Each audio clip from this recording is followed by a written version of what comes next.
Just coming north for the title, but I don't wanna fight. I just roll the dice. Do it for the money, yeah. Do it for the price.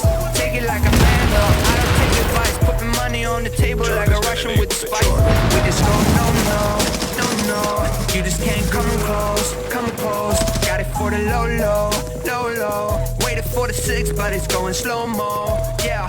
Good morning, good afternoon, good evening, agents. I'm Matt Cullen. I'm back on The Division, and today we are preparing for The Last Stand. And if you don't know what The Last Stand is, it is the new multiplayer mode PvP in The Division. And my goal for this video is to get you the information you need to know so you don't start off going in blind on day one and not knowing how to do something. I am back on The Division, like I said, and we are getting geared up. It is 1.6 times. So first off, all of these maps, all the maps in The Last Stand take place in the Dark Zone. So if you aren't familiar with the Dark Zone, you have a couple days to go in, get familiar with the Dark Zone, and you might have, a little bit of a hard time knowing where everything is. But first, don't worry. You'll learn the map and you'll get things figured out in no time. Everybody is a noob at some point. If you've never gone in the Dark Zone, now is your chance to go in there. Don't worry about getting killed by rogues or whatever. Just go in there, search it out, feel it, get to know the map, and where everything is. That way you don't go in and you're not, looking for cover, your first day, and you're at least a little bit aware of where to go.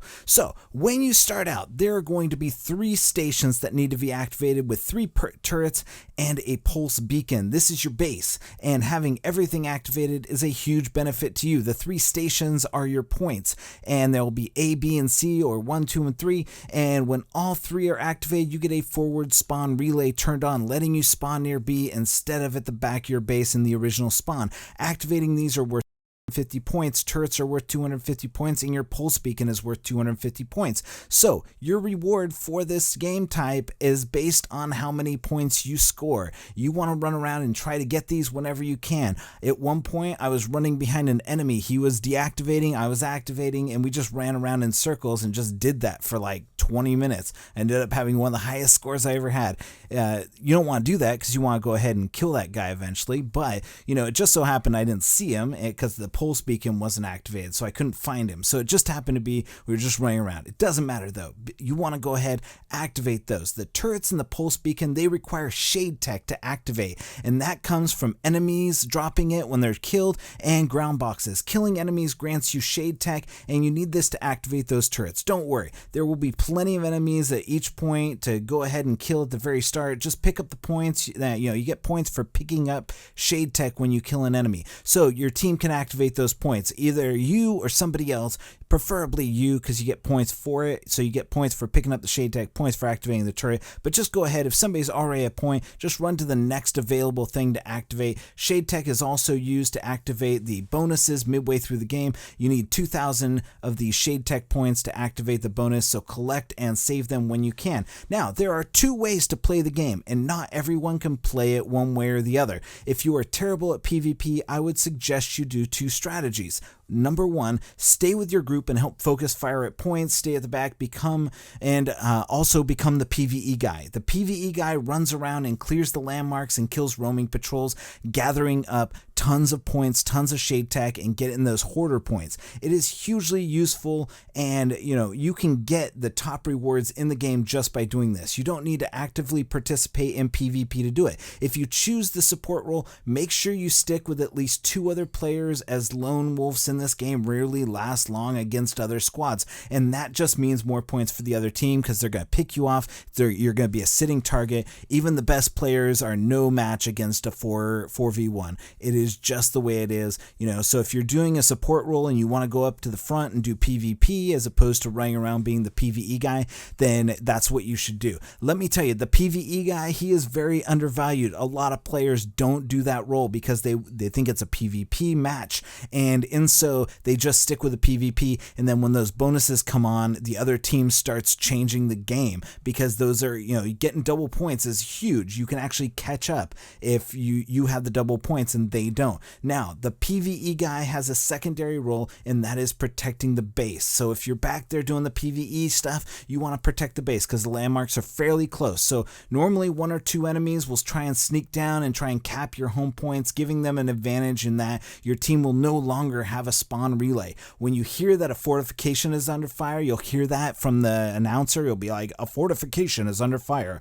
Hoof it back to the base, and between the turrets and the element of surprise, it should be pretty easy to pick off the stragglers you come across. It's never a whole bunch of people. It's usually like 1 or 2 guys looking for some easy points. If it's an entire squad, call for backup. That's what in-game chat's for. You're going to be put into a group. If you're not communicating with your group, you're probably not going to win anyways. So go ahead and do that. And if all else fails, wait for your team to respawn, and they'll come to your aid and save you. Now, if you are good at PvP, the front line is for you, and that means hitting B out of the gate and bypassing the home points, because you don't need those home points. Your group of kills or points are going to come from kills and killing enemies more often than not. Someone's going to get those points. So leave it to those guys, because getting B is going to give you more leverage in the long run. You get 500 points for kills on players that you make. So, getting 500 points from the enemy team is like activating 2 of those points back at your home base.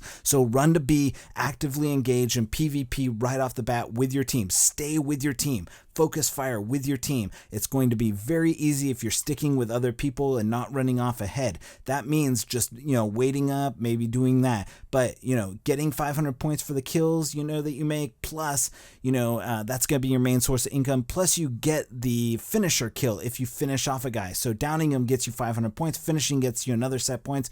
And so you're going to get 500 per kill, and the bonus point for finisher, that's like 700 points right there. So you want to make sure you kill any ground huggers that are hobbling around and trying to get back to their team. You still get points for activating the points in the middle at B, but you want to keep them on your side as much as possible and avoid pressing too far outside of B. You want to try and stay where you're at. Don't go to C if your main point is A. Don't go to A if your main point is C, because that's just going to leave B open, and it's going to allow them to get in there and take those points and give them the upper hand. Since this is the dark zone, there are numerous paths that you can take, and the enemy can take as well. They can get to your flank, they can get behind you. Make sure your squad is together and that you're communicating if you see enemies. If you're a solo player, make sure you're using the in-game chat as well, so you can communicate, or join the party if you're invited. I've gotten, plenty of parties joining as a solo player, gotten plenty of party invites because, well, it's just, they want to communicate with you. It is a communication style thing. So if communication isn't your style, you want to be that PvE guy just at the back, sitting there, not saying anything until the time comes. And, it automatically squads you with other players if you're pubbing it. And usually, one pub group, they do a really good job. And you most likely will never go up against 2 teams of 4 players that are working together in squads that are really well versed at working in squads, because they will absolutely dominate you, and they try to put them against other players who are squatting up. So if you go in with 4 players, you're going to get matched up with teams that are usually in the 4-player grouped up range. So that's another bonus, is that most of the time if you go in solo, you're going to get partnered with other solo players. So those are my recommendations. And my recommendation would be only press C if your team is working really well together and can handle the enemies with ease. Otherwise, let the straggler or the lone wolf guy head to C and take those points. Just one person can take those areas and take those points. And if an entire squad goes down there, you're more likely to get wiped by the other team, because they're going to be respawning back at their home base, and you're going to end up having to wait that time, and they're going to run in, take B, and then